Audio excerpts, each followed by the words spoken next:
Hello guys, সিন্নি খাবেন? সিন্নি আজকে, হ্যাঁ, সিন্নি রান্না করব আমি প্রথমবারের মতো।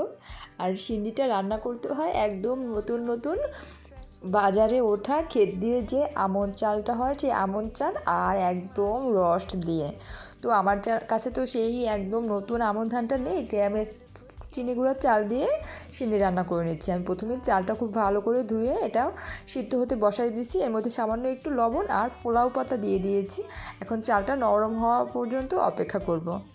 চালটা একটু নরম হয়ে গেলে এর মধ্যে আমি সেই গুড়টা দিয়ে দেবো। এখানে সবাই রস ব্যবহার করে, তো আমি সেই রসটা তো আমার কাছে নেই। আমি রসটা যা দিয়ে যে ঘন করা গুড় আছে, সেই খাঁটি গুড়টা একটু পানির সাথে অ্যাড করে এটা এখানে দিয়ে দিচ্ছি।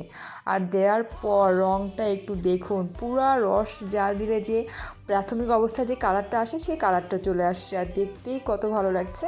আর ফিরনি আপনারা কে কে পছন্দ করেন অবশ্যই কমেন্ট করে জানাবেন। আমরা ফিরনি অনেকেই খাই, অনেক খাওয়া হয়, বা সিন্নি কিন্তু সচরাচর খুব একটা খাওয়া হয় না।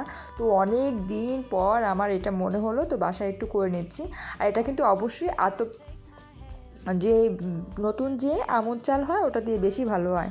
এখানে আমি বেশ অনেকটা নারকেল দিয়ে দিয়েছি। এটা চিনি রান্না করতে আহামরি কিচ্ছু না, শুধু গুড় আর নারকেল হলেই হয়। আর চালটা যত বেশি ভালো হয় সিন্নিটা অত বেশি ভালো হয়। নতুন চাল দিয়ে সিন্নি রান্না করা খেতে অনেক বেশি টেস্টি হয়। আপনারা যারা খেয়েছেন তারা এর স্বাদটা অবশ্যই জানবেন। আর যার কিনা খাওয়া হয়নি, আপনারা করে খেয়ে দেখতে পারেন যে কেমন লাগে। এটা অনেকেরই অনেক বেশি পছন্দের একটি খাবার, আবার অনেকের ভালো নাই লাগতে পারে।